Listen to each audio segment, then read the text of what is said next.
So, good afternoon, everyone. My name is Nika Simicic, and today I will talk to you about the cell surface and glycoproteomics to map the colorectal cancer glycome.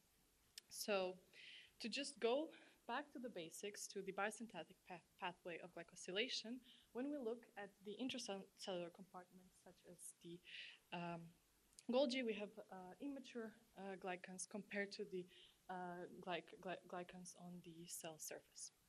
And why?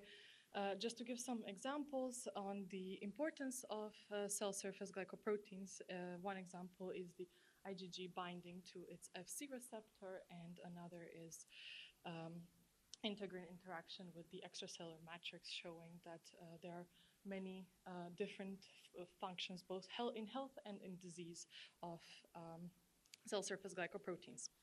So in cancer, we do have some information on the glycosylation on the cell surface upon the oncogenic transformations, such as that there is an increase in immature N-glycans, glycan branching, fucosylation, and cellulation. But what we're still lacking is a comprehensive understanding of the whole glycoproteome in cancer. We do have information on some glycoproteins, for example, on PD-L1, which with polylactic elongation is associated with stronger PD-L1 interaction, and, for example, EGFR, which, for example, when there is attenuated signaling upon Cialis X, or, for example, increase in cellulation also causes EGFR hyperactivation. So this emphasizes the fact that we need methods and comprehensive understanding of the cancer glycoproteome. But how can we actually analyze glycosylation? So there is, we can analyze just the glycans with the released or the released glycans, so on the glycomics level, so we lose the peptide or the protein information, but we know the glycan structure.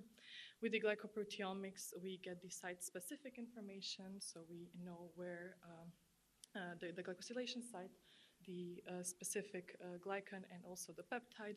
And this, the glycoproteomics, the bottom-up glycoproteomics can be used for more complex samples, and there's also intact glycoproteomics, or the top-down, which gives you more proteoform information, but we need reduction in the sample complexity to do this.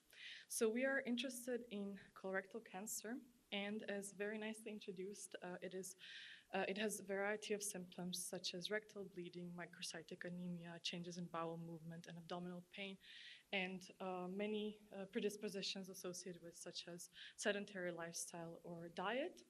And what we know about colorectal cancer and glycosylation is actually from the glycomics, so from the released glycans, that if we look on the left with the healthy tissue compared to the right with colorectal cancer tissue, in colorectal cancer, for example, increase in cellulation and fucosylation has been found, while, for example, a decrease in bisection has been associated. And with that, we want to optimize sample preparation and data analysis of N-Glycoproteomics samples to be able to investigate cell surface and glycosylation of colorectal cancer cell lines. So to investigate cell surface specific glycosylation, the methods has already been developed by Nortje de Haan, where in the figure you can see, by using the surface biotinylation label, which binds to primary amines on the cell surface of proteins, we can distinguish between the proteins on the surface compared to the intracellular, and the label is specific. Its properties are that it cannot pass through the membrane. And with this method, multiple different experiments have been done, both with using the label and doing the unlabeled experiments, and multiple levels of investigation, such as proteomics, glycoproteomics, and glycomics. But when we look at the fluorescence data here, in red, phalloidine and DAPI in blue were stained as to visualize the intracellular compartments and also just the cell. And then there are cell surface specific proteins such as C81 and 5. And from the proteomics experiment, when using the cell surface enrichment, the cell surface proteins, the CADH1 and ITGA5 are found on the surface, while they are not found in the total cell lysate, showing again the specificity of the label. So we have adapted this method, and the first step was actually to do the glycoproteomics sample preparation optimization using human plasma, because it is more readily available compared to colorectal cancer cell lines, but has comparable glycoprotein information. And we have done tryptic digest, sample purification, heliglycopeptide enrichment, where we have optimized multiple steps such as different trypsin concentration, and for sample purification and glycopeptide enrichment we have used different solvents with different strengths to basically boost the number of glycopeptide identifications. We have done the nano-LC-MS analysis, and finally we have analyzed our data using Bionic and Skyline. And since the original cell surface sample preparation method was done on the skin cells, so the N-TART1, we have adapted it to colorectal cancer cell lines, where again we have labeled the cell surface protein with biotin, done the cell lysis, and because of the interaction with nitrovidin and biotin, we have separated the cell surface proteins from the unlabeled. And then this is the label, and we have then, upon isolation of cell surface glycoproteins, applied our optimized glycoproteomics approach. So we have chosen 3 cell lines. And why have we chosen those 3 cell lines? Well, the first question we had is we want to know which which cancer glycoproteins express cancer-specific glycans, and we have chosen C10, LS180, and CACO2. And this is information from D. Wang on the glycomics levels. And for example, we know for C10, in red, lower expression of oligomannoses is found, and for LS180, we have a higher expression of antenna fucosylation, and CACO2, we have a higher bisection. So, and also they are 3 phenotypically different cell lines, allowing us to get some insight into cancer glycosylation. And additionally, again, on the glycomics level, we have information from Stephanie Holst on C10. When investigating a variety of different colorectal cancer cell lines, it was found that high mannose was observed for C10 with the highest relative abundance compared to all other cell lines, which made it an interesting case for us. So, with the help of Juan from our group, who is a postdoc, we have then obtained the glycoproteomics data. And what do we actually see? Between the 3 cell lines, C10, CACO2, and LS180, we have identified 189 overlapping glycoproteins, but also each cell line expresses individual and glycoproteins. When we look at the glycopeptides, the situation is a little bit different. We actually see a lot less overlap of glycopeptides between the 3 cell lines, and we see a high individual numbers of each cell line expressing its specific glycopeptides and thus glycoforms. And to better see what this actually means, we have looked at the epidermal growth factor on one of its glycosylation sites, for example, and this glycosylation site between the 3 cell lines, high mannose type glycoforms were identified, but almost all of them were identified in the 3 cell lines, but also with different intensities. But when we pick another site on the same protein, the situation is actually a lot different. So we identify complex type glycans, which vary both in intensity, but also the type of complex type glycans we identify between the 3 cell lines is different. And this is just an example with one protein. But to go further into another functionally relevant colorectal cancer protein, this is a figure from Farrago, the ALCAM or CD166 has been identified as a very important glycoprotein in cancer, and for example, upon interaction with GAL8, it has been associated with cell adhesion, migration, and metastasis, and it is in the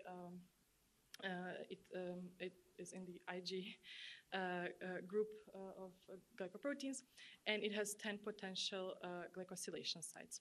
So what do we know from our data is we actually identify 8 out of the 10 glycosylation sites, and if you look there on the pie charts, we on majority of the sites we see complex type glycans, with the exception of, for example, site 480, where for C10 we also see hybrid and oligomonocytic. So to further look at how these complex type glycans vary between these glycosylation sites on CD166, we looked at complex glycan traits, here depicted in purple sialic acids, in red fucoses, and in yellow lacnex, and each bar represents a cell line. And you can already see that for one site, the site 95, there is a difference between the numbers of fucoses and sialic acids between the 3 cell lines. But then when we actually look at the complete picture, and when we focus only on the complex, on the sites that only have complex type glycans, we see that each cell line expresses different numbers of sialic acids and fucoses per site, but also per site, but also it differs. So we want to look further into, for example, lacnex in yellow, and compare it to the glycomics data that I have shown previously from these. So we know that actually C10 expresses the highest level of, or has the highest abundance of lacnex from the glycomics data between these 3 cell lines. But then when we actually look at our data for this specific protein, we see that this is, for example, CACO2 expresses in some, on some sites higher levels of lacnex, and not C10 indeed. And why is, for example, why are lacnex important? Because the CD166 GAL8 binding is actually mediated by lacnex in cancer, which promotes many cancerous processes. But we can also look at other level of information. So for C10, I have mentioned in the previous slide that we see on site 480 also oligomonocytic glycans, and this was the highest percentage of oligomonocytic glycans in that of that cell compared to all cell lines. But from glycomics data, we have information that the abundance of oligomonocytic glycans is lower. So we are only talking about one protein. We still need to get more information on the complete human or the colorectal cancer glycoproteome to be able to compare this. Then for CACO2, for example, we have information that there is a higher abundance of bisection and lower sialylation. But when we look at sialylation levels for this specific protein on 4 sites for CACO2, we actually have the highest number of sialic acids. So again, we still need more information to draw conclusions. But what we see, for example, for LS180, the antenna fucosylation, which here, when there's more than one fucose, in LS180 is actually the highest in 4 sites. So I hope that this shows how complex this data is, and how glycosylation is protein-specific, site-specific, but it also differs between multiple different colorectal cell lines in this case. So we have developed an N-Glycoproteomics method for plasma and colorectal cancer cell lines. We have identified 189 glycopeptides between between all the 3 colorectal cancer cell lines, and we identified glycoforms that were on the functionally relevant cell surface proteins. I have only shown 2, which were EGFR and CD166, but there are many more to cover. And I hope to have convinced you that different colorectal cancer cell lines display distinct glycosylation patterns at the same glycoprotein. So what we are working on right now is to actually complete the colorectal cancer N-Glycoproteome analysis, so to focus on specific proteins and analyze the glycosylation sites, and also to optimize this data analysis and validation. So with that, I would like to thank my supervisor, Norce, and my promoter, Manfred, and Juan, who has worked very hard on this project, and Dario, Isa, and Arnau, and Jordi, who this project wouldn't have been possible without. And I thank you. Thank you, Nika. Questions? Klaus?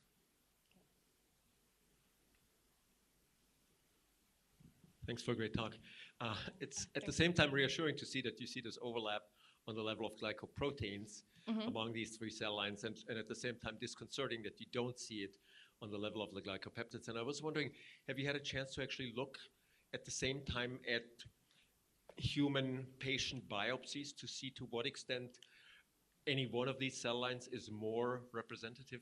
Because that's the question that this raises, of course. Yeah, thank you for your question. And it's a very good question. And unfortunately, no, we did not have any information on the human biopsies, but that in the end, we would very much like to explain it on the human level, but we do not have that data available at the moment. Or do you think it the other way around, that perhaps this variability between cell lines is a representative of what you will see in the patient population? Yeah, I